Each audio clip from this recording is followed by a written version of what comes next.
चलिए आगे बढ़ूं उससे पहले भारतीय बाजार आप लोग की स्क्रीन्स पर आएंगे। थोड़ी सी अच्छा, दो स्टॉक्स पहले, भारतीय बाजार तो अलग बात क्योंकि ऊपरी से ठंडे पड़ ही रहे हैं स्टॉक्स, वो आपकी स्क्रीन पर आएगा, लेकिन हफ्ते के आखिरी दिन कुछ हरे निशान के साथ मजबूती के साथ इस समय भी आपको कामकाज होता हुआ नजर आएगा। लेकिन दो स्टॉक जिनके रिजल्ट्स का इंतजार है, एक तो लार्सन एंड टूब्रो और दूसरा मारुति, इन दोनों को स्क्रीन पर लेकर आए। दोनों मूड बनाने और बिगाड़ने के काम के लिए जाने जाते हैं। हैवीवेट एलएनटी तो खास तौर पे मजबूती के साथ रिजल्ट्स को अप्रोच कर रहा है क्योंकि एक्सपेक्टेड है Q3 में परफॉर्मेंस बेहतर होगा। हाँ, गाइडेंस को लेकर इश्यूज हैं, जो पूरे साल के ऑर्डर इनटेक की इस कंपनी ने बात करी थी, पर मोटा मोटी वो स्ट्रीट में ध्यान रखें प्राइस्ड इन है। लोग जानते हैं इस बार लाइकली है कि गाइडेंस कट करते हुए नजर आएंगे, तो देखते हैं एलएनटी किस हद तक डिलीवरी देता है, क्या आंकड़ा आता है। और सबसे ज्यादा कीनली अवेटेड तो स्टॉक तेजी को दिखा रहा है क्योंकि अगर बायबैक को सेबी ने खारिज कर दिया है तो पैसे लौटाने के लिए स्पेशल डिविडेंड आना चाहिए। देखते हैं इस तरह कोई अनाउंसमेंट आता है या नहीं आता, तो उस पर रहेगा पूरा फोकस। और साथ साथ मारुति, अबे पता है सारा कुछ निगेटिव तो शायद प्राइस में डिस्काउंटेड है क्योंकि वॉल्यूम्स ठंडे पड़े थे, हमें मंथ ऑन मंथ वॉल्यूम्स के आंकड़े पता है उससे पहले, लेकिन स्टॉक और कमजोर होता हुआ नजर आ रहा है। कुछ देर पहले हरे निशान के साथ हेडलाइन में हम लोगों ने मेंशन भी करा, हमारे डायरेक्टर साहब ने, और अब देखिए स्टॉक कैसे नरम पड़ा। रिजल्ट से पहले नर्वसनेस, वीकनेस के साथ अप्रोच करता हुआ। लेकिन चलिए, ये तो बाजार का मूड, ये दो स्टॉक इसलिए क्योंकि कभी भी इन कंपनीज के रिजल्ट्स आ सकते हैं। लेकिन स्टरलाइट टेक्नोलॉजीज के दरअसल आज हमारे साथ ग्रुप सीएफओ है अनुपम जिंदल साहब। जिंदल साहब, स्वागत है सीएनबीसी आवाज पर आपका। Thank you. नतीजे डायरेक्टर साहब स्क्रीन पर फायर करें। On the face of it strong numbers, आय में 60% का, मुनाफे में 62% का उछाल देखने को मिल रहा है। तो जिंदल साहब एक एक करके शुरू करते हैं। रेवेन्यू ग्रोथ वाकई स्ट्रॉन्ग, 60% का उछाल, कहां से मदद मिल रही है? सो रेवेन्यू की जो ग्रोथ है ये हमारे ओवरऑल दोनों बिजनेसेस से, जो प्रोडक्ट बिजनेस है जो अपने आप में बहुत स्ट्रांग बिजनेस है, लीडिंग बिजनेस है, उसमें हमारा वॉल्यूम अच्छा दिखा है। अपने दोनों प्लांट जो हैं फाइबर और केबल के, दोनों 100% कैपेसिटी यूटिलाइजेशन पे आए हैं। हमने एक एक्विजिशन किया था जुलाई 2018 में मेटलर्जी का ब्रेसियाना का, इटली में। उसकी तरफ से भी अगर उसका जो एनुअल रेवेन्यू है वो करीब 50 मिलियन यूरो के आसपास है साल का, तो उसमें से हमें करीब 12-13 मिलियन यूरो यानी कि रफली 110 करोड़ के आसपास का रेवेन्यू उससे मिला है। तो ये सारी चीजें हैं जो प्रोडक्ट रेवेन्यू को ग्रोथ दी है। उसके अलावा जो हमारा service business, integral service business है नेटवर्क क्रिएशन का, उस बिजनेस में हमें सिग्निफिकेंट ग्रोथ मिली है। उस बिजनेस ने अच्छा कंट्रीब्यूट किया है इस क्वार्टर में। 1335 करोड़ का जो रेवेन्यू इस क्वार्टर में हुआ, उसके अंदर मोर देन 30% से भी ज्यादा जो रेवेन्यू है ये सर्विसेज बिजनेस का है, जो कि एक्सपेक्टेड लाइन पे था। तो इसके चलते YOY पे अपने को 60% ग्रोथ हमें देखने को मिली। और प्रॉफिट का अगर नंबर देखें, पैट नंबर, तो करीब 62% का ग्रोथ देखने को मिला। ठीक बात। अच्छा, तो जो मेटलर्जी की सर बात कर रहे हैं, ध्यान रखें इस कंपनी ने मेरे ख्याल से जुलाई में अपडेट दिया था हम लोगों को कि वो एक्विजिशन पूरा कर लिया, एक यूरोपियन कंपनी को इन्होंने जो एक्वायर करा था। तो मेटलर्जी के परफॉर्मेंस डिटेल में आगे आपसे बातचीत करूंगा, लेकिन अपफ्रंट दो कंसर्न्स हैं सर स्ट्रीट पे, तो मेटलर्जी पे बाद में लौटते हैं।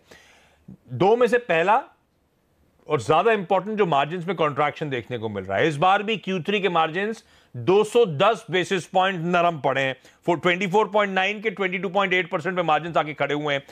मेटलर्जी के मार्जिन कमजोर हैं, ये क्या पूरी तरह से उसी का इंपैक्ट है या अदर देन मेटलर्जी का भी कोई दिक्कतें हैं जो हेडविंड्स के तौर पे आपको नजर आती है?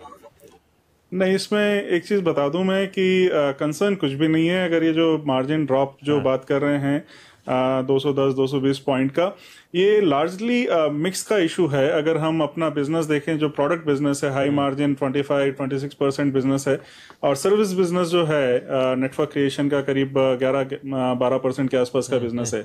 नाउ क्योंकि जो पिछले क्वार्टर तक हम 75% प्रोडक्ट से रेवेन्यू आता था, 25% तक रफली सर्विसेज एंड सॉफ्टवेयर से रेवेन्यू आता था, वो इस क्वार्टर में बढ़ के करीब 32%, 33% हो गया है। तो जो लोअर मार्जिन बिजनेस क्योंकि रेवेन्यू में ज्यादा कंट्रीब्यूट किया है, तो ब्लेंडेड मार्जिन जो आपको कम दिख रहा है। तो इसमें मेटलर्जी का रिस्पॉन्सिबल नहीं है, क्योंकि मुझे बताया जा रहा था मेटलर्जी का 15% मार्जिन है, तो कंसोलिडेटेड एंटिटी में वैसे भी मार्जिन पे दबाव देखने को मिलने वाला था। तो मेटलर्जी का अगर इम्पैक्ट में देखूं तो बहुत ज्यादा इम्पैक्ट क्वार्टर ऑन क्वार्टर के बेसिस पे नहीं मिलेगा आपको। अगर लास्ट ईयर से कंपेयर करेंगे तो डेफिनेटली थोड़ा मार्जिन कंप्रेशन उस वजह से दिखेगा। बट अगर हम देखें लार्जर पॉइंट ऑफ व्यू से देखें, तो हमारा डायरेक्शन यही है कि जो बिजनेस है, दो बिजनेस हमारे सेगमेंट हैं। प्रोडक्ट्स है जो कि बहुत ही स्ट्रांग बिजनेस सेगमेंट है, जिसमें हम ग्लोबली एक अच्छी पोजीशन रखते हैं। और ये जो नया बिजनेस वर्टिकल हमने 3-4 साल में डेवलप किया है, ये भी बहुत अपना नई अपॉर्चुनिटीज को क्रिएट करता जा रहा है। तो ग्लोबली जो नए नए नेटवर्क क्रिएट हो रहे हैं, न्यू जनरेशन नेटवर्क क्रिएट हो रहे हैं, उसके अंदर क्योंकि डेटा एक्सप्लोजन बहुत फास्ट हो रहा है, तो उसके चलते जो हम नई अपॉर्चुनिटीज को क्रिएट कर रहे हैं, नई अपॉर्चुनिटीज को एड्रेस कर रहे हैं, हम देख रहे हैं कि हमारा जो ग्लोबल मार्केट था, जो एड्रेसेबल मार्केट स्टरलाइट का था, वो 5 से 10 बिलियन डॉलर अभी तक था। वो हमें लग रहा है कि 70 बाय FY23 75 बिलियन तक हो सकता है। तो इतनी जो बड़ी अपॉर्चुनिटी है, उसके लिए हम अपने आप को तैयार कर रहे हैं। उसी की तरफ से ये अपॉर्चुनिटी जो हम आज दे रहे हैं, उससे ये कंट्रीब्यूशन आ रहा है। तो मेटलर्जी का, ब्रेसियाना का इतना इम्पैक्ट मुझे नहीं लगता है इसके अंदर है। हाँ, तो मेटलर्जी का इतना इम्पैक्ट नहीं, अदरवाइज वो मिक्स में जो बदलाव हो रहा है उसका भी आप मार्जिन पे कॉन्ट्रैक्शन आता हुआ देख रहे हैं, मार्जिन से दबाव आता हुआ देख रहे हैं। तो ऐसे में ये मिक्स तो चेंजेस देखने को मिलेंगे। मैं मार्जिन की ट्रेजेक्टरी का लेकर चलूं, क्योंकि कंसर्न जब मैंने कहा मार्जिन के फ्रंट पे स्ट्रीट पे थे सर, तो Q1 में 28-29% के मार्जिन अब रिड्यूस होकर 22-23% पे आके खड़े हुए हैं। तो यहां से आउटलुक, यहां से ट्रेजेक्टरी मार्जिन के फ्रंट पे कैसी नजर आती है? अगर उसको उस तरह से भी देखें कि हम Q1 पे जो मार्जिन थे, लेकिन अगर हम देखें कि वो मार्जिन जो है एब्सोल्यूट वैल्यू में हमारी Q1 में करीब 250 करोड़ का एबिटा था, जो आज की तारीख में 300 करोड़ का हो गया है। तो रेवेन्यू भी बढ़ रहा है, एबिटा भी बढ़ रहा है, एब्सोल्यूट एबिटा कंटिन्यूअसली बढ़ रहा है। मार्जिन में डेफिनेटली इस तरह से मिक्स की वजह से इशू आएगा, बट मुझे नहीं लगता है कि लार्जर कंसर्न उस पे होना चाहिए। तो हाँ, कंसर्न है नहीं, लेकिन क्या आंकड़े देखते हैं हम लोग, और जो रिचली वैल्यूड कंपनीज होती हैं, बहुत क्लोजली ट्रैक कंपनीज होती हैं, उसमें थोड़ा डिसअपॉइंटमेंट आ जाता है सर। अब ये बताएं, FY18 ओवर FY17 क्या हुआ था? 20.9% से बीटा बढ़कर 24.5% पे आपका पहुंचा था। अब 24.5 तो नहीं होगा शायद FY19 में, लग रहा है जो मिक्स में बदलाव और जो मेटलर्जिकल का जो भी इंपैक्ट होगा। मैं 21% डिफेंड कर पाएंगे FY17 के मार्जिन? डेफिनेटली 21% और 22% भी हमें लगता है कि पूरे साल के लिए पॉसिबल है। उसमें मुझे कोई कंसर्न नहीं दिखता है। अगर FY19 की अगर आप बात करें, FY18 के जो आपने नंबर दिए, बहुत अच्छे आपने मतलब रिकॉर्ड से निकाल के दिए, तो ये नंबर्स में मुझे गैप नहीं लगता है। और वापस से एक बार और रिएटरेट करना चाहूंगा कि इंडिविजुअल बिजनेस फंडामेंटल में हमें कोई दिक्कत नहीं दिखती है। तो ये मिक्स का ज्यादा इंपैक्ट। तो 22% के मार्जिन एज्यूम करता हूं ये डिफेंड हो पाएंगे इस फाइनेंशियल FY19 के लिए। ये पहला कंसर्न था मार्जिन को लेकर। दूसरा कंसर्न स्टरलाइट टेक्नोलॉजीज को लेकर रहता है, वो है प्लेजिंग को लेकर। एक दिन खबर आती है प्रमोटर्स ने पूरे गिरवी रखे शेयर छुड़वा दिए, 20.9 करोड़ शेयर जो हैं JP मॉर्गन से छुड़वाए। उसके अगले दिन फिर खबर आ जाती है कि सारे के सारे शेयर वापस गिरवी रख दिए गए। अभी बाजार में क्या है, प्लेजिंग का नाम आता नहीं, गिरवी रखे शेयर का नाम आता नहीं, डर जाते हैं, और आप पूरे के पूरे शेयर प्रमोटर्स के प्लेज्ड हैं। तो मुझे आज समझाएं, ये प्लेजिंग क्यों करी गई है प्रमोटर्स के द्वारा? ये जो प्लेजिंग थी, पहले तो मैं एड्रेस कर दूं कि जो प्लेजिंग का रिलीज हुआ और जो वापस से बना, उसमें चेंज ओवर था। तो रेगुलेटरी की रिक्वायरमेंट के हिसाब से हमें 2 दिन में रिपोर्ट भी करना है कि क्लियर हो गए हैं, और वो जो क्रिएशन में अगर 5-7 दिन का गैप हुआ तो उसकी वजह से गैप आया। अदरवाइज ये अवॉइडेबल था कि हम बताएं कि पहले रिलीज हुआ, बाद में बताएं कि क्रिएट हुआ। तो इट वाज ओनली ट्रांसफर। और जहां तक हमें जो इंफॉर्मेशन है, प्रमोटर जो हैं इन्होंने अपने वेदांता PLC को बायबैक किया था, डीलिस्ट कराया था लंदन लेवल पे। तो उसके लिए उनको फंडिंग की जरूरत थी, अबाउट $1.1 बिलियन। स्टरलाइट टेक के जो शेयर होल्डिंग उन्होंने प्लेज किए, वो एक हमें जो इंफॉर्मेशन है उस हिसाब से as one of the security है। So it is not the security, it is not the only security. So हमें नहीं लगता कि इसके अंदर फंडामेंटली कोई कंसर्न है कि कहीं भी मार्केट में इन्वोकेशन के लिए आ सकते हैं। हाँ, क्योंकि प्लेजिंग के नाम से डर लग जाता है ना सर हम लोग को, इसलिए पूछ लिया। ठीक बात आप कह रहे हैं, तो ज्यादा कंसर्न नहीं है, लेकिन वो और भूल भी गए थे हम। तो वो असल में क्या हुआ, एक दिन रिलीज हुआ, अगले दिन फिर प्लेज हो गया ना, जो ट्रांसफर ही हुआ उससे फिर सबके जहन में आ गया, अरे हाँ 100% प्रमोटर शेयर प्लेज है, तो कंसर्न जहन में आ जाता है। अच्छा, तीसरा ये मार्जिन और प्लेज तो खैर बाजार के कंसर्न थे। तीसरा, जब मैं आप आ रहे थे तो पढ़ रहा था, तो एक कंसर्न मेरे जहन में आया कि हम लोग वो टेलीकॉम कंपनीज की ग्रोथ डोमेस्टिक मार्केट में, स्टरलाइट को उसका भरपूर फायदा, 4G के बाद 5G रोल आउट होगा, उसका फायदा मिलना है। अब इस बीच में कॉम्पिटिटिव इंटेंसिटी गड़बड़ा गई है, बहुत तगड़ी एग्रेसिव कॉम्पिटिटिव इंटेंसिटी है, ब्लीड कर रही है टेलीकॉम कंपनीज। तो अभी तो अपनी साख बताने की जरूरत है, 5G तो दूर की बात, ये इस प्राइस वॉर, ये ब्लीडिंग टेलीकॉम कंपनीज आपके धंधे पे इंपैक्ट कर रही हैं क्या सर? देखिए, ये सब चीजें आज नहीं हुई हैं, ये पहले से चल रही हैं। आपको भी पता है 2011 से आज तक 5-7 साल 8 साल से टेलीकॉम इंडस्ट्रीज जो है इंडिया के अंदर इस तरह की सिचुएशन में है, बट उसके बाद भी सर थी, लेकिन क्या है, अब वो एक लिमिट है ना। अब आप जैसे कह रहे हैं 2011-12 से चल रहा है, तो आज 6-7 साल डाउन द लाइन अब वो पावर जो है ना कम होती चली जाती है, इन्वेस्टमेंट करने की पावर हो, पैसा झोंकने की पावर हो। इसलिए मैं पूछ रहा हूं अब स्थिति करेंटली है क्या? मैं उसी पे आ रहा था। तो जो इंडिया की सिचुएशन है, थोड़ी हो सकता है आज की तारीख में और ज्यादा इंटेंस हो गई है, लेकिन अगर स्टरलाइट को अगर देखें तो अपने आप को इसने काफी डाइवर्सिफाई कर लिया है बियॉन्ड इंडिया। पर्टिकुलरली प्रोडक्ट्स में हमने हमेशा बात की, हमारा 60-70% जो है बाहर जाता है इंडिया के, तो वो एक तरह से जो प्रोडक्ट डिपेंडेंसी इंडिया पे ज्यादा नहीं है। और जो सर्विसेज बिजनेस हैं, अगर आज की तारीख में भी देखें तो डिफेंस नेटवर्क है या सिटीजन नेटवर्क है, एंड इन टेलीकॉम कंपनीज के साथ भी हम काम कर रहे हैं, तो वहां हमें अच्छी अपॉर्चुनिटी देखने को मिल रही है। तो क्या हो रहा है कि कंपनी जो है प्रोडक्ट पॉइंट ऑफ व्यू से इंडिया पे जो डिपेंडेंसी पहले थी 5 साल पहले, वो काफी कम कर चुकी है। और जो सिस्टम इंटीग्रेशन और सर्विसेज सॉफ्टवेयर वाली अपॉर्चुनिटी है, वो नई अपॉर्चुनिटी है। तो कंपनी के लिए वो एडिशनल मार्केट बना है, न कि अपॉर्चुनिटी कम हुई है। और जो इंडिया के अलावा भी अब हमें बाहर की तरफ अपॉर्चुनिटी उसमें दिखती है। तो नेक्स्ट 4-5 सालों में आप देखेंगे कि स्टरलाइट जो है एक लार्जर अपॉर्चुनिटी, जो मैंने पहले भी बोला, $75 बिलियन का जो ग्लोबल मार्केट है उसको एड्रेस करने की कैपेबिलिटीज हम बिल्ड कर रहे हैं, उसमें टेक्नोलॉजी में हम इन्वेस्ट कर रहे हैं। ठीक, मैं एक मिनट आ रहा हूं। एक बार डायरेक्टर साहब जी एंटरटेनमेंट का स्टॉक फायर करें ऑन एयर।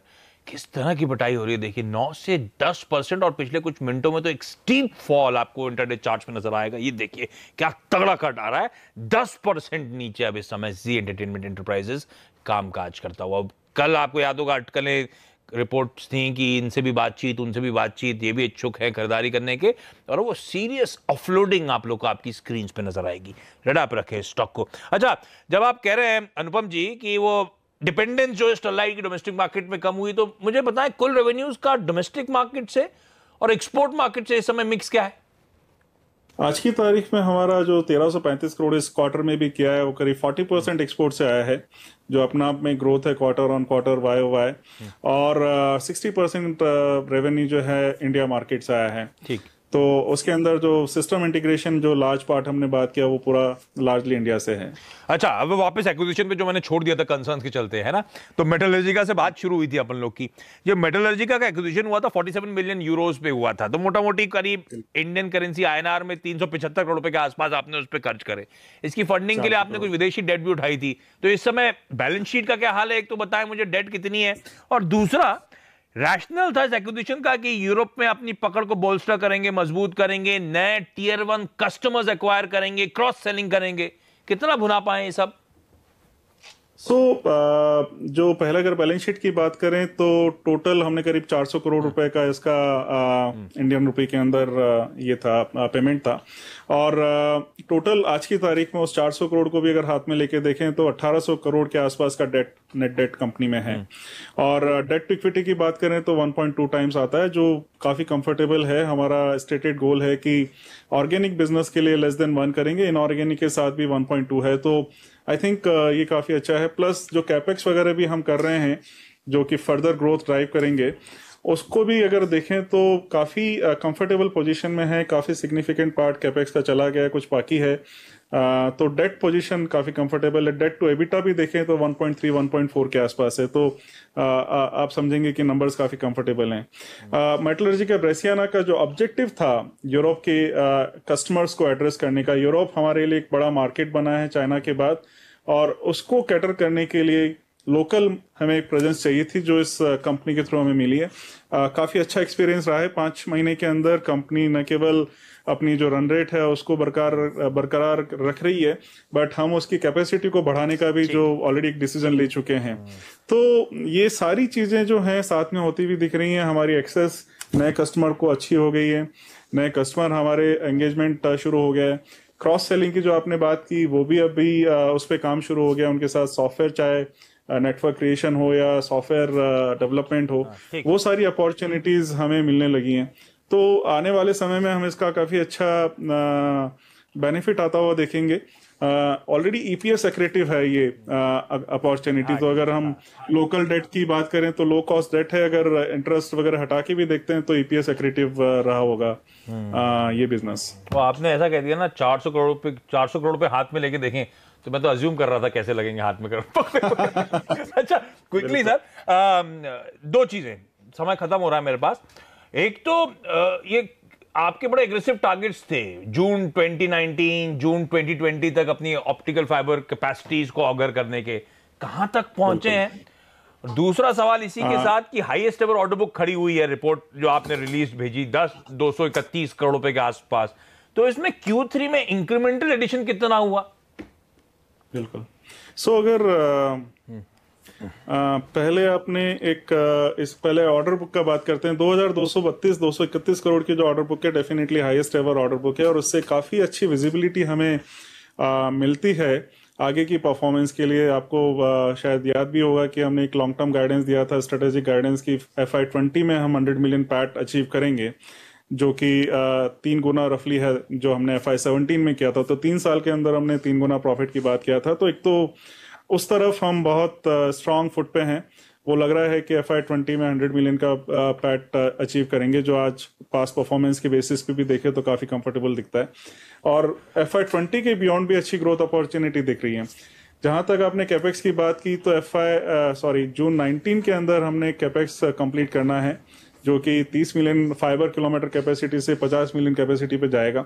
वो पूरा एकदम ट्रैक पे है। जून तक हमें लगता है वो प्रोजेक्ट पूरा ऑपरेशनलाइज होके सितंबर या दिसंबर तक 50 मिलियन। अच्छा एक बात बताएं, ये जो 50 मिलियन फाइबर किलोमीटर हम कहते हैं, मतलब कि 5 करोड़ किलोमीटर तक की कैपेसिटी होगी आपकी, अगर तार लंबा बिछा दिया मैंने तो?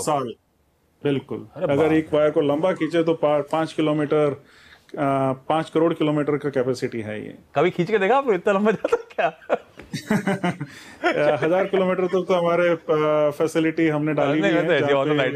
चलिए, मजा आया जिंदल साहब, बहुत दिनों बाद आपसे बातचीत हुई, thank you so much sir. Okay, Sterlite technologies radar पे था, तो इस स्टॉक पे बातचीत तो हो नहीं पाएगी। गौरांग सर सॉरी अगर आप सुन रहे हैं तो, जियोजीत फाइनेंशियल, लेकिन जो आपकी कॉल आई है वो जरूर दिखाना चाहूंगा मैं स्क्रीन पर। स्टरलाइट टेक्नोलॉजीज पे जियोजीत फाइनेंशियल, तो गौरांग सर की जो कॉल है वो स्टरलाइट टेक में खरीद के चले। 365 के टारगेट्स ये स्टॉक आपको आगे डिलीवर कर सकता है। चलिए, इस नोट पर आज के नो योर कंपनी में इतना ही। नमस्कार, और क्योंकि कल रिपब्लिक डे, जय हिंद, नमस्कार।